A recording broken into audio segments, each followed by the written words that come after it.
നമ്മളിപ്പോൾ ഒരു ഇന്ന ഫ്രീക്വൻസി ഉള്ള ആളിനെ നമുക്ക് അട്രാക്ട് ചെയ്യും. അപ്പോൾ നമ്മൾ ആ ഫ്രീക്വൻസിലുള്ള ആളല്ല, നമുക്ക് അതിലേക്ക് മാറണമെന്നുണ്ടെങ്കിൽ നമ്മൾ കുറച്ച് കാര്യങ്ങൾ ഫോളോ ചെയ്യണമല്ലോ. അപ്പോൾ ഞാൻ എൻ്റെ വേറൊരു സ്വഭാവത്തിൽ നിന്നോ അല്ലെങ്കിൽ എൻ്റെ വേറൊരു ഐഡൻറ്റിറ്റിയിൽ നിന്നോ വേറൊരു പാറ്റേണിൽ നിന്നോ ഈ ഒരു പാറ്റേണിലേക്ക് ഞാനപ്പോൾ വീണ്ടും ഷിഫ്റ്റ് ആവില്ല. തീർച്ചയായിട്ടും.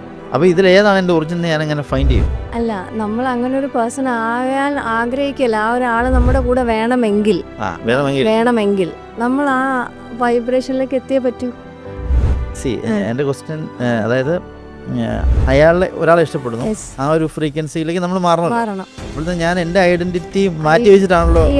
ഐഡന്റിറ്റി എന്ന് പറഞ്ഞാൽ അത് നമ്മൾക്ക് വേണ്ടാത്തൊരു ഐഡന്റിറ്റി അല്ലേ. നമ്മൾ കൊണ്ടു നടക്കുന്ന ആ ഒരു ബിലീഫ് അല്ലല്ലോ നമ്മളുടെ ഐഡന്റിറ്റി എന്ന് പറയുന്നത്.